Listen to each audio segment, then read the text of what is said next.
Sejam todos muito bem-vindos a mais uma batalha. Hoje estamos de regresso ao convívio de todos vocês e vamos fazer a análise das 3 primeiras jornadas do campeonato. Vamos também falar do processo Etoupeira e terminar com alguns polvos que se esvoaçam desde o continente até as regiões autónomas. Mas antes de entrarmos nos temas propriamente ditos, deixem-me falar-vos durante apenas 30 segundos sobre o Batalha propriamente dito. Ao longo das últimas semanas não tivemos a oportunidade de gravar os episódios, porque a equipa é vasta, muitas das vezes é difícil conciliar a agenda de toda a gente e, essencialmente por razões profissionais, não tem sido fácil levar até vocês os episódios do Batalha. O nosso compromisso é de hoje em diante gravarmos efetivamente semanalmente. Não vai ser possível fazermos episódios bissemanais e, portanto, esta época vamos gravar apenas à terça-feira. Portanto, fiquem com esta nota, de hoje em diante, todas as terças-feiras estaremos convosco, todas as terças-feiras teremos aqui uma batalha. Entrando então nos temas propriamente ditos, vamos então começar por falar das 3 primeiras jornadas. 3 primeiras jornadas que naturalmente não têm um pecúlio que seja especialmente satisfatório para todos nós.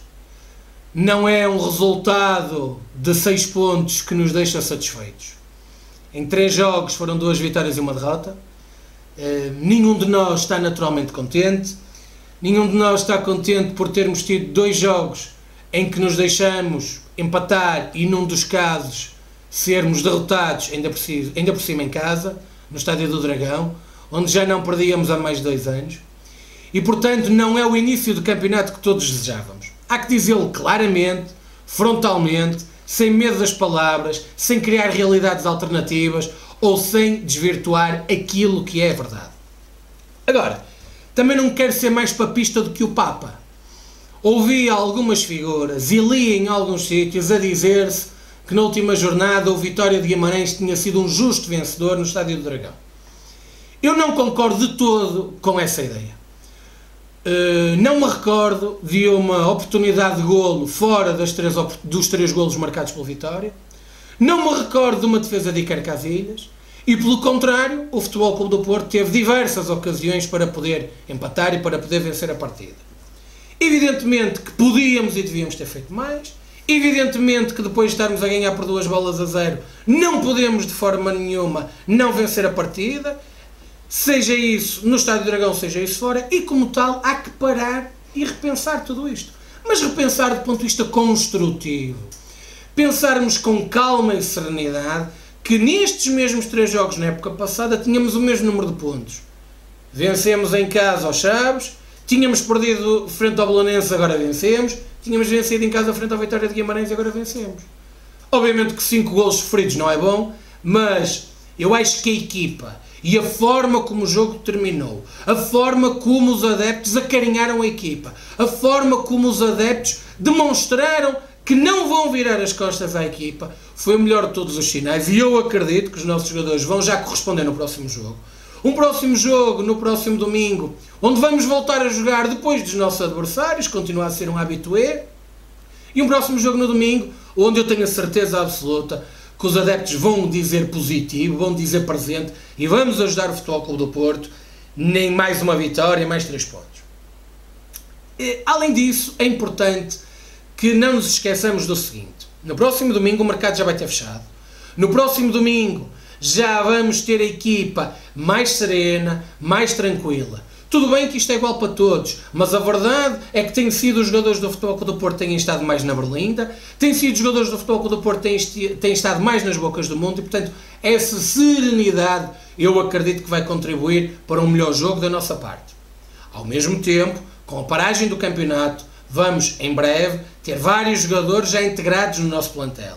O regresso de Danilo, seguramente que Militão com outro nível de intensidade e outro nível de equilíbrio e outro nível de entrosamento, e o regresso ou o aparecimento de Mbemba. Portanto, eu acredito que há sinais, em conjunto naturalmente com Sérgio Conceição, para que estejamos tranquilos, serenos, naturalmente tristes com uma derrota, porque aqui não se criam cortinas de fumo. E não se criam cortinas de fumo nestas primeiras jornadas também a 3 níveis. As nomeações das equipas de arbitragem, os casos de arbitragem que aconteceram e também as quebras do vídeo-árbitro. Ao nível das nomeações, e conforme já aqui tínhamos previsto antes do campeonato começar, ou antes da época se iniciar, os internacionais probetas têm marcado forte presença. Contabilizando a Supertaça e as 3 primeiras jornadas do campeonato, nestes 9 jogos onde estiveram intervenientes as equipas grandes, 5 deles foram apitados por árbitros internacionais probeta. Eu não sei se isto é bom, se isto é mau, é uma estratégia de Conselho de Arbitragem, o Conselho de Arbitragem terá as suas estratégias, agora há uma coisa que o Conselho de Arbitragem tem que ter como claro. Do lado do Futebol Clube do Porto, e muito bem, não podem nem devem ser atacadas instituições, neste caso o CA, mas podem ser questionadas decisões, podem ser questionadas opções, podem ser questionadas nomeações. O Conselho de Arbitragem, independentemente do bom trabalho que está a fazer, se não quer ser lobo, também não lhe pode vestir a pele. E eu vou só aqui sublinhar 3 ou 4 nomeações. Na primeira jornada, no Futebol Clube do Porto Chaves, foi nomeado Nuno Almeida. Repare-se que para o Benfica Guimarães e para o Moreirense Sporting foram nomeados árbitros internacionais. Para o Futebol Clube do Porto Chaves, que tendo em conta a classificação de ambas as equipas na época anterior, era o jogo mais importante da jornada, foi nomeado um árbitro não internacional, ainda por cima com um vasto histórico de prejuízos do Futebol Clube do Porto. Uma nomeação que não compreendo. Na segunda jornada aconteceu rigorosamente o mesmo no Boa Vista Benfica. O jogo que nessa jornada era porventura o jogo mais equilibrado, tendo em conta a tal classificação das equipas na época passada, teve Manuel Mota como árbitro. Mais uma vez, um árbitro não internacional. Isto para além do vasto pecúlio de Manuel Mota nos jogos do Benfica. E curiosamente, na terceira jornada, no jogo do Futebol Clube do Porto, tivemos Fábio Veríssimo nomeado para apitar o Futebol Clube do Porto Vitória de Guimarães. Ora, independentemente de outro tipo de análises que já as vamos fazer, depois daquilo que havia sido dito pela comunicação do Benfica, que pôs em causa a retirada de Fábio Veríssimo do jogo do Futebol Clube do Porto no Jamor, frente ao Belenenses. Não me parece natural que Fábio Veríssimo seja nomeado no jogo imediatamente a seguir. Parece-me uma nomeação tendo por base a pressão do Benfica, parece-me uma nomeação tendo por base a pressão exterior sobre o Conselho de Arbitragem, e eu não acho que seja muito saudável para as competições que alguém tome decisões com base em pressão. E é como eu digo, se não foi esse o motivo, então também, se ninguém quer ser lobo, também não lhe devem vestir a pele, não se devia ter criado aqui uma relação causa-efeito. Ora, em função destas nomeações, preocupa-me, por exemplo, que para a quarta jornada, para o Nacional Benfica, por exemplo, tínhamos Nuno Almeida na Madeira. Eu espero que isso não aconteça, espero que isso não exista, até por uma razão. O Benfica tem, com um objetivo claro, de tentativa de condicionamento de todos, tem procurado pressionar todas as equipas de arbitragem. O Benfica está a pressionar todos os árbitros numa clara procura por ganhos próprios, numa tentativa clara de que existam erros que o beneficiem, numa tentativa clara de que os árbitros não estejam serenos quando vão apitar jogos do Benfica. Aliás, eu gostava de questionar quem é que o Benfica quer realmente que sejam os árbitros dos seus jogos. Vamos ver o seguinte. O Benfica não quer Artur Soares Dias, basta recordar tudo aquilo que disse sobre o seu pai já falecido, basta recordar aquilo que disse sobre a arbitragem de Artur Soares Dias depois do Benfica Futebol Clube do Porto época passada e depois daquilo que disse sobre Artur Soares Dias depois do Futebol Clube do Porto Portimonense da Taça de Portugal da época passada, onde disse que tinham regressado as arbitragens do apito dourado. Relativamente a Jorge Sousa, estamos todos recordados da perseguição de que o árbitro e a sua família foram alvo por parte dos seus adeptos. Relativamente a Hugo Miguel, sempre que Hugo Miguel é nomeado para apitar os jogos do Benfica, vem logo buscar os fantasmas da Macron, o patrocinador do Sporting. Relativamente ao Arte Carlos Xistra, ficamos a perceber que o Benfica não queria Carlos Xistra, porque se no Belenenses Futebol Clube do Porto, depois do Arte Carlos Xistra no último minuto ter assinalado corretamente uma grande penalidade em nosso favor, logo se veio comparar com Fábio Veríssimo, como quem diz que se fosse Fábio Veríssimo não assinalaria aquela grande penalidade, estamos, portanto, a perceber que o Benfica também não quer Carlos Xistra. Sabemos também que Manuel Oliveira, Rui Costa e Rui Oliveira, por serem árbitros da Associação de Futebol Clube do Porto, árbitros da Associação de Futebol do Porto, também não podem apitar jogos do Benfica, ou pelo menos não é do agrado do Benfica que esses árbitros apitem jogos do Benfica. Depois temos 5 árbitros com pouca experiência. quer os que subiram no ano passado, António Nobre e Vítor Ferreira. Vítor Ferreira, que o Benfica até colocou naquele famoso esquema do suposto novo apito dourado, e os 3 árbitros que subiram este ano, Cláudio Pereira, André Narciso e João Pinto. Portanto, seguramente que estes 5 árbitros também não reúnem condições para apitar o Benfica. Agora temos agora temos Luís Godinho, que está a ser pressionado depois da arbitragem do Benfica Sporting, e Fábio Veríssimo, afinal de contas, aquele que o Benfica queria que tivesse apitado o Futebol Clube do Porto, o Belenenses Futebol Clube do Porto, agora também não é bom porque validou um golo em fora de jogo André Pereira e não assinalou uma grande penalidade de Otávio sobre João Carlos Teixeira. Portanto, depois de toda esta panóplia, sobram 6 árbitros. Só 6 árbitros fogem a este verdadeiro penico do Benfica. João Capela, Helder Malheiro, Manuel Mota, Nuno Almeida, João Pinheiro e Tiago Martins. Portanto, pelos vistos, só estes 6 árbitros é que servem para o Benfica. E, portanto, nós vamos estar atentos às nomeações que se vão seguir, porque vou repetir aquilo que disse há pouco. Não basta fazer um bom trabalho fora de campo e quem não quer ser lobo não lhe pode vestir a pele. Quanto aos casos destas 3 primeiras jornadas, há aqui um balanço claro. O único clube prejudicado em lances de golo, grandes penalidades, foi o Futebol Clube do Porto. E foi o Futebol Clube do Porto numa grande penalidade não assinalada a nosso favor no jogo frente aos Chaves. Em relação aos 3 grandes, o Futebol Clube do Porto é também o único grande que tem mais grandes penalidades assinaladas contra si do que a seu favor. 2 grandes penalidades assinaladas contra si, uma grande penalidade a seu favor, ao contrário dos outros 2 clubes grandes. E quando se fala nos supostos benefícios no jogo com o Guimarães, é bom que tenhamos claro uma coisa. Qual foi o benefício do Futebol Clube do Porto em termos pontuais? 0 pontos. 0 pontos. Os erros de arbitragem, os supostos erros de arbitragem que favoreceram o Futebol Clube do Porto no jogo no Estádio do Dragão representaram 0 pontos a favor do nosso clube. Portanto, nós não podemos deixar que agora andem aqui estes meninos, esta comunicação do Benfica, a empedernir tudo aquilo que é os ouvidos de toda a gente, a colocar como ónus para este campeonato esta arbitragem, quando tudo isso valeu 0 pontos ao Futebol Clube do Porto. E curiosamente, houve um lance que passou à margem deste jogo, que foi o lançamento que deu o 3º golo do Vitória de Guimarães.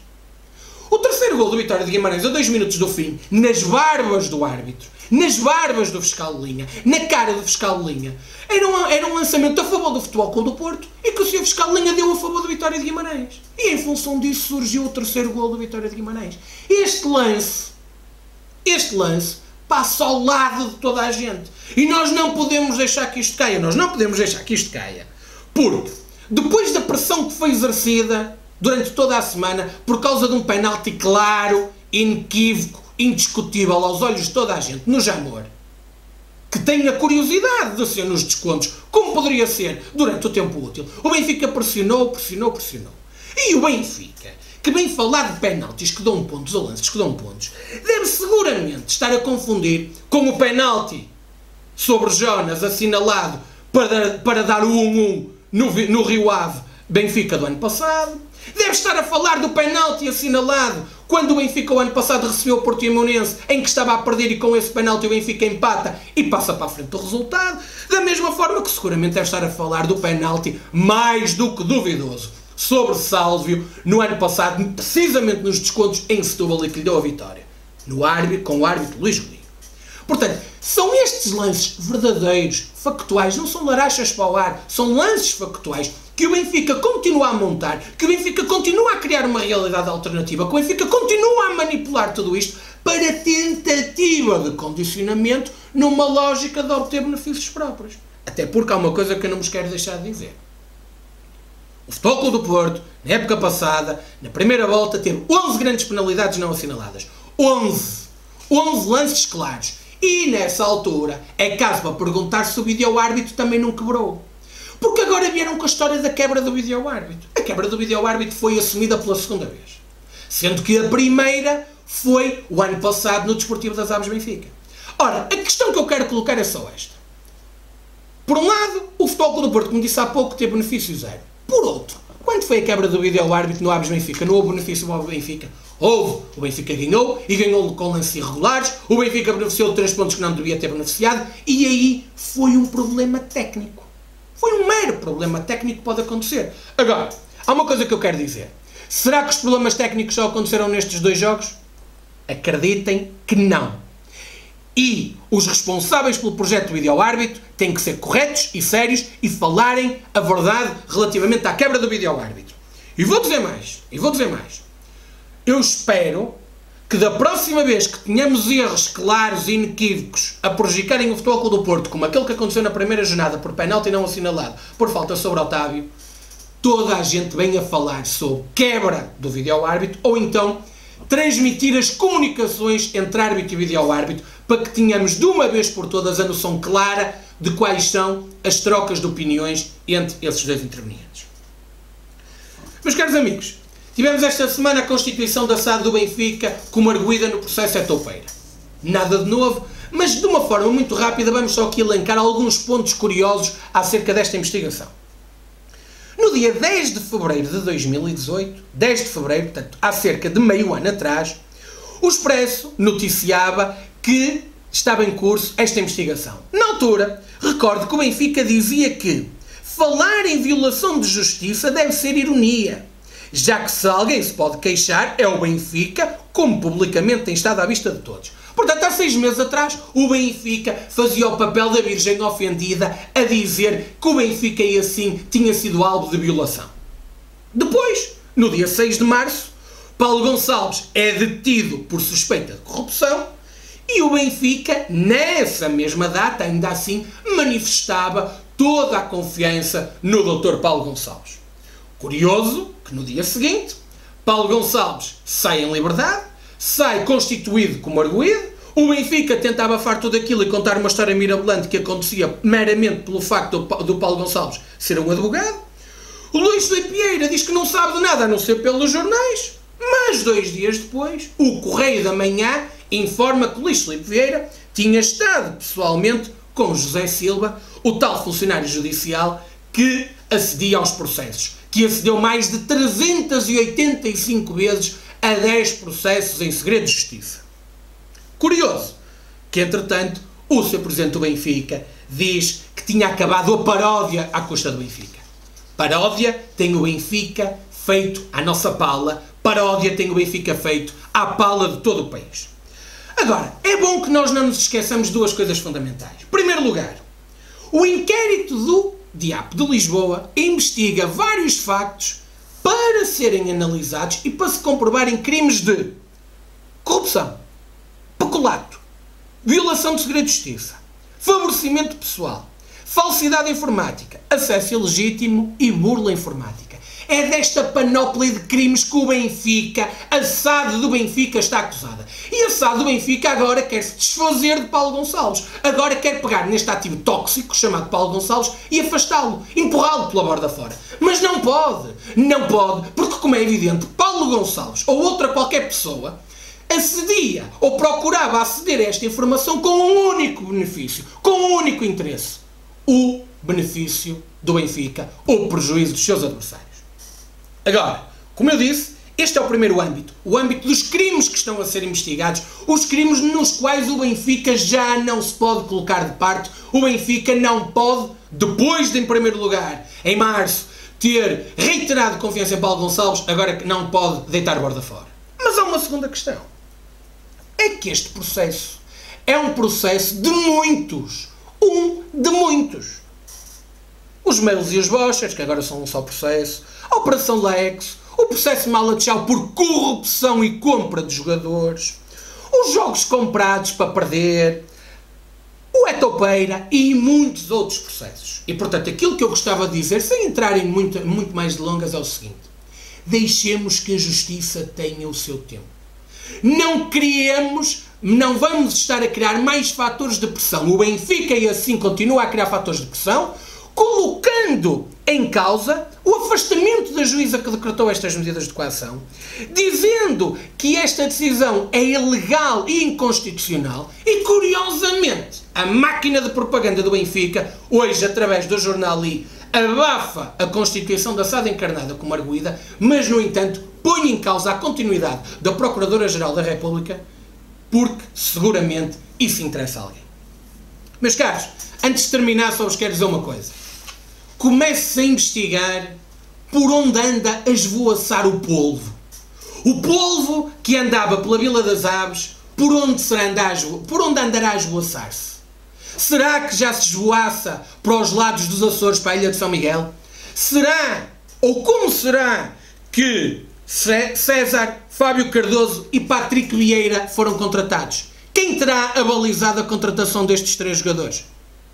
Fica a ideia e vão investigando. Um abraço e viva o Futebol Clube do Porto.